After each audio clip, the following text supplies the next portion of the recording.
The girl sighs and slumps in her seat, kicking at the back of the bucket seat in front of her. Her mother, sitting in the car's front passenger side seat, doesn't even notice. She's too busy taking photographs out the window and chattering with her husband, who's driving the car. That's all they've been doing all day, and the girl is sick to death of it. Her parents dragged her on this stupid vacation trip, and now she's got to waste her whole summer away from her friends. She stares out the window and watches the pastoral countryside slide past. The quaint little villages and rolling hillsides really excite her parents, but she could not care less. Mom and Dad planned this family vacation across Europe for months, but she would much rather have gone someplace interesting instead. There are only so many boring old castles and stupid cathedrals that you can look at before you just lose your mind. The girl sighs and crosses her arms across her chest in silent resignation. "Guess we're just gonna look at more dumb buildings," she mutters.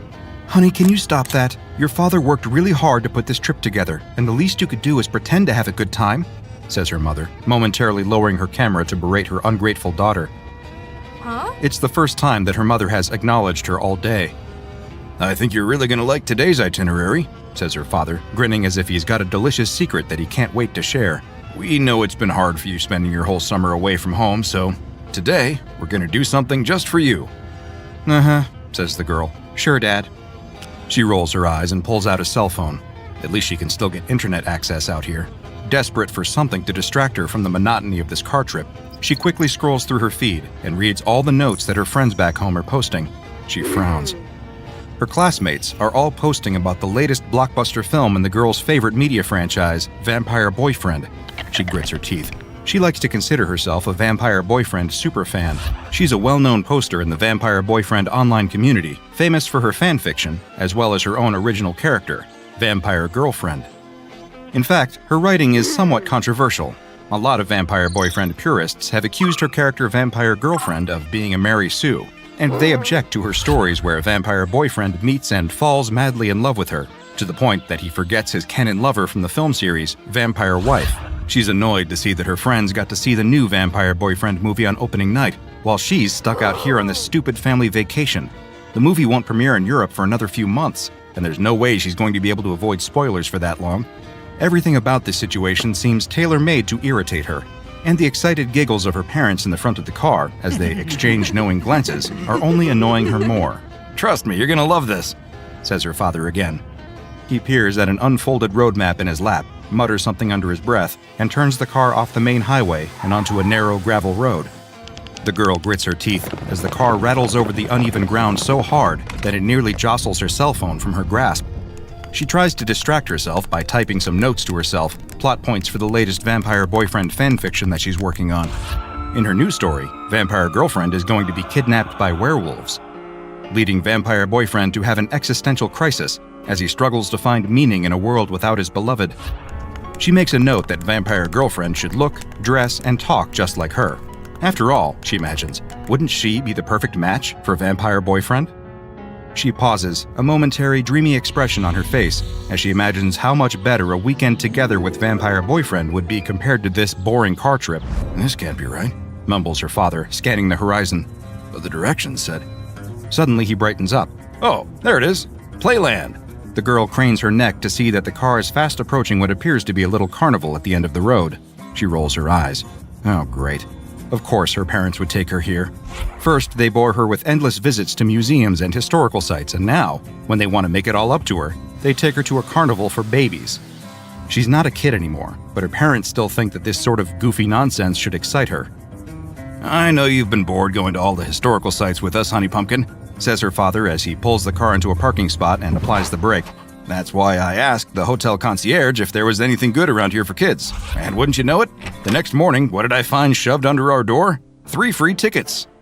He holds up the tickets as if they were a trophy he'd won. The girl's mother nods approvingly. "Now that's good service. I hope you left him a big tip." The girl groans. "You can't be serious, Dad. A carnival? What, do you expect me to ride on the teacups or something? I'm 15. I'm not a dumb baby anymore." "Language, young lady," admonishes her mother as she unbuckles her seatbelt. "Your father worked really hard to find this place just for you. The least you could do is show a little gratitude for once." "Oh, you think you're too old now," says her father. "But I bet once we see some of these rides, boy, I'll bet you feel just like a kid again." He inhales deeply. Even inside the car, the unmistakable fare smells of funnel cake and corn dogs are in the air. You smell that? Smells like fun. Sure, fun. The girl pockets her cell phone. The family exits the car and walks toward the Playland gate, where they're greeted by a costumed employee. "Welcome to Playland," announces the employee in a chipper voice. "Your favorite amusement park. When you're at Playland, you'll find that the worries of the day melt away, and it's time for play." "Oh, you speak English," says the father. He turns to the mother. "See? Now that's service." He hands over the complimentary tickets. The employee takes them with a smile and a flourish, and then ushers the family through the gate. The girl, however, can't stop staring at the gatekeeper. If she didn't know any better, she would think that he was dressed like Vampire Boyfriend. But that doesn't make any sense. It must just be a coincidence. But once they enter the park, she sees that all the employees are dressed like Vampire Boyfriend. The guy standing behind the counter of the ring toss booth, the guy manning the balloon station. The uniform for this park looks like the outfit that she imagined Vampire Boyfriend would be wearing in her first fanfiction story. "Wait," says the girl, staring up at the bundle of helium balloons floating above the balloon vendor. Each balloon bears the name Vampire Boyfriend and the fanged bat logo of the film series. So it's not a coincidence at all? This theme park really is themed after her favorite films? Her father notices her change of expression, and he nudges her in the ribs. Eh? I told you that you like it. This is all about those movies you like so much, huh? Ghost Boyfriend or whatever? "It's Vampire Boyfriend, Dad," she says distantly, but she's too mesmerized by her surroundings to put much feeling into the barb. "How much for a balloon?" asks her father, pulling open his wallet and quickly thumbing through a stack of local currency. "Oh, no charge," says the balloon vendor brightly. He plucks a string from the bundle and hands it over. "Everything's free for our valued special ticket holders." "Well, would you listen to that?" says her father. He replaces his wallet in his back pocket. "Now, this is the kind of carnival that I wish we had back in the States." The girl awkwardly takes the proffered balloon. She feels silly holding it, but she's more confused about why it's free. The whole point of offering free entry into a carnival is to gouge people with overpriced rides and souvenirs, right? But everywhere she looks, she can't help but notice signs advertising free corn dogs and bumper cars, unlimited rides for $0. How can this carnival make enough money to keep operating if it's not charging for anything? In fact, how can this carnival make enough money to keep operating when it's based around a niche film like Vampire Boyfriend? Are there really that many Vampire Boyfriend fans out here to keep this place in business? Not that there's anyone else around. As she scans her surroundings, she realizes that, while there are plenty of costume employees bustling around the fair, she doesn't see any other fair goers. It's as if this whole carnival was created and maintained solely for her benefit. "Hey, Pumpkin, how about a ride? I bet you'd love to try out some bumper cars, huh?" says her father. "How about we go for a race, and you can see if you can beat your old man, huh?" He points to a bumper car ride across the midway. The girl stares. Like all the other rides, it's covered in Vampire Boyfriend murals. This one depicts a young woman running away from a pack of werewolves, and the young woman looks exactly like the girl. It couldn't be. But there's no other explanation. The young woman in the mural matches exactly the description of the girl's character Vampire Girlfriend from her fanfiction story, and the image of the werewolves looks like it's an illustration of the scene where Vampire Girlfriend gets kidnapped. How could this be? Could it be that the artist, obviously a fan of the Vampire Boyfriend films, is also familiar with her fanfiction? But even if that was the case, it's absurd to think that he would use it as an inspiration for a theme park ride. Who other than her would possibly recognize this scene? Says the girl's mother, walking up behind her and peering at the mural. "Why, that girl looks just like you." "I know, she does," says the girl quickly. It's almost a relief to know that her mother has also noticed the resemblance. At least it means that she's not imagining things. At the same time, she feels a twinge of guilt. Readers online are always accusing her of using Vampire Girlfriend as a thinly disguised self-insert. Seeing this larger-than-life picture of Vampire Girlfriend makes her think that there might be some merit to the accusation. "Come on, you lot, stop worrying about some old picture and let's have some fun," says her father. He offers money to the ticket taker parked behind the kiosk, but the man merely shakes his head.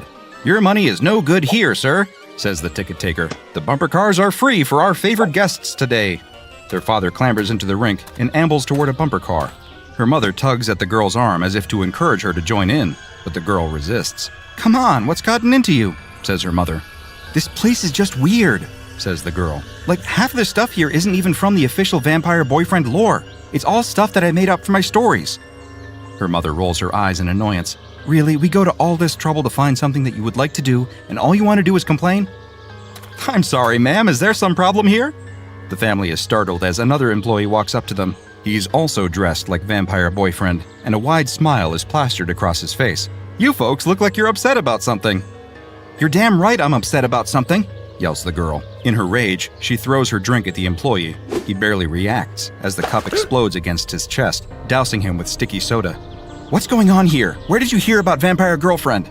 "Ma'am, Playland is designed to give every visitor the perfect experience," says the employee blandly. "That's not good enough. Tell me what's going on here." The employee's attitude changes on a dime. His bright smile fades, and suddenly his tone turns stern. "Ma'am, I'm afraid that you're going to ruin everyone's fun if you keep up this sort of behavior. We like to keep things fun here at Playland. If you want to spoil the fun, I'm afraid I'll have to ask you to leave." "Fine, then we'll leave." "Oh, come on, young lady, we just got here," snaps her mother. "We literally drove all day to get here and you want to leave after just one ride? You don't even like rides." "There's a principal involved here," says her father sternly as he saunters up. "Young lady, if that's your attitude, then I think maybe you should go wait in the car, because your mother and I intend to have a good time." The girl doesn't have a chance to argue. The employee rests his hands heavily on her shoulders and turns her around. "Don't worry, folks. We'll escort her back to your car. You can join her as well when you're ready." The girl cannot believe what's happening. The employee politely but firmly steers her toward the exit, and Frog marches her out the gate. He abandons her in the parking lot, tipping his hat and smiling brightly before he disappears back inside the park. "Please try to enjoy yourself, ma'am, until your parents are ready to join you. In the meantime, why don't you work on that new fanfiction you've been planning?" "How do you know about that?" yells the girl. The employee doesn't answer, simply turning and fading back into the crowd. She rushes to the gate, but the gatekeeper stops her. "Sorry, ma'am, no re-entry without a ticket." "But I have a ticket," she cries. "You saw it. My dad gave it to you like half an hour ago. Come on, you can't be serious." She tries to push past him, but the gatekeeper grabs her wrists with surprising strength and holds her. Still smiling, he firmly escorts her back out to her car before releasing her. "Please, ma'am, don't make a scene. You're going to disturb our guests." "Who's in charge here? I need to talk to the manager. I want my parents back right now." The gatekeeper doesn't even respond. He simply returns to his station. There's nothing that the girl can do now but wait. She sits down in the gravel and leans her back against the side of the car. Minutes turn to hours, and still her parents haven't returned. Eventually, she goes back to yell at the gatekeeper again. "Where are my parents? They should have been back hours ago." "Sorry, ma'am. I guess your parents are just having too much fun right now. I'm sure you'll see them again soon, though," says the gatekeeper. The girl shivers as she feels a bite in the cool twilight air. She notices that the sun is starting to dip behind the mountains. It'll be dark soon. How much longer could they take? Even if they decided to ride on every ride in the park, surely they would be done by now. "What time does the park close?" asks the girl, a note of panic rising in her voice. The gatekeeper blinks serenely. "Playland is open 24/7, ma'am.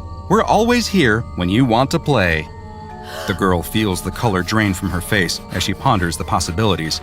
Her father has the car keys, so she can't take the car to go for help. She pulls out her cell phone, but she doesn't know the number she would need to alert any local authorities. And it's not like she speaks the language anyway. Other than the employees here at Playland, she hasn't met a single person in this whole trip who speaks English. She's completely helpless, trapped, and there's nothing that she can do except wait and hope. As the night settles in, she realizes that her wait might have just started. It might not be the happiest place on Earth, but it definitely tries to be. And while the world is full of sketchy amusement parks, most of them just want your money.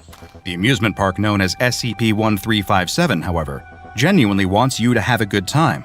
Sometimes it wants you to have a good time, whether you want to or not. SCP-1357 is a theme park with an area of approximately 4 square kilometers, located somewhere in Poland. The park has 4 entrances, at each of the cardinal directions. SCP-1357 is highly selective about who it allows to enter the park, restricting access to parties that meet the following criteria. The group must contain at least 2 adults in a romantic relationship. It must contain at least 1 member who is under the age of 18 and who thinks of the aforementioned romantic couple as their guardians. And every member of the party must possess a free ticket, hereafter referred to as SCP-1357-B. The park does not charge for admission, and the only way to gain access is to have possession of an instance of SCP-1357-B. Once inside, SCP-1357 looks like any other carnival, with thrill rides, amusement arcades, midway games, and concession booths. Highly unusual for a carnival, though, is that SCP-1357 does not accept any money. All rides, food, and souvenirs are free. The layout and theme of the park are different for different visitors and appear to be highly contingent on the desires of the youngest member of any visiting party. Often, the park will appear themed after various popular media properties, such as Batman, Winnie the Pooh, or Barney the Dinosaur. However, visiting parties accompanied by more imaginative kids may encounter substantially weirder things in the park, including talking animals, sentient foodstuffs, temporal displacements, and even extra-dimensional portals. Although the park normally sits empty, when a group meeting entry requirements arrive at the gate, SCP-1357 will spontaneously manifest a full working staff, people designated as SCP-1357-A. Instances of SCP-1357-A appear to be ordinary humans of various ages, ethnicities, sexes, and genders, all clothed in matching uniforms, suggesting that they are employees of the park. Instances of SCP-1357-A are exceptionally friendly and helpful, and are extremely dedicated to making sure that visitors to SCP-1357 have a good time. In fact, there's nothing that they care about more. There is, however, a darker side to SCP-1357, and one incident suggests the frightening lengths to which the park will go to make sure that its younger visitors truly enjoy their stay. As part of an experiment, a Foundation agent visited the park with his own family, each member equipped with audio recording devices that continuously transmitted to Foundation consoles. During his stay, he attempted to interrogate an instance of SCP-1357-A. The instance of SCP-1357-A refused to answer the agent's questions about the purpose or origin of the park, instead lamenting that the agent's attitude was going to spoil the fun for his family. Eventually, instances of SCP-1357-A escorted the agent to an exit and forcibly removed him from the park. When his wife attempted to follow him, the couple's daughter refused to leave. Instances of SCP-1357-A separated the daughter from her family, removing the wife from the park and keeping the daughter inside, leaving the parents with only vague assurances that their daughter would be returned when she was ready to leave the park.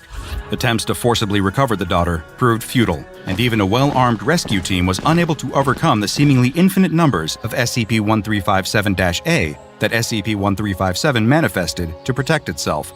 Hopes that SCP-1357 might indeed allow the daughter to leave when she became bored with the park attractions also proved to be futile. Audio captured from the daughter's recording device seems to indicate that when she eventually demanded that SCP-1357-A's release her, she was instead placed into some sort of machine that altered or brainwashed her into becoming an SCP-1357-A herself. Subsequent park visits by Foundation researchers have revealed a new SCP-1357-A that matches the daughter's physical description but does not display any memories of her past life. Interactions with the SCP-1357-A that resembles the missing daughter reveal that, like other instances of SCP-1357-A, her only thoughts are on how to please park visitors and help them enjoy a pleasant visiting experience. In the end, Playland may offer the ultimate amusement park experience for free, but it might still exact a price that's way too high.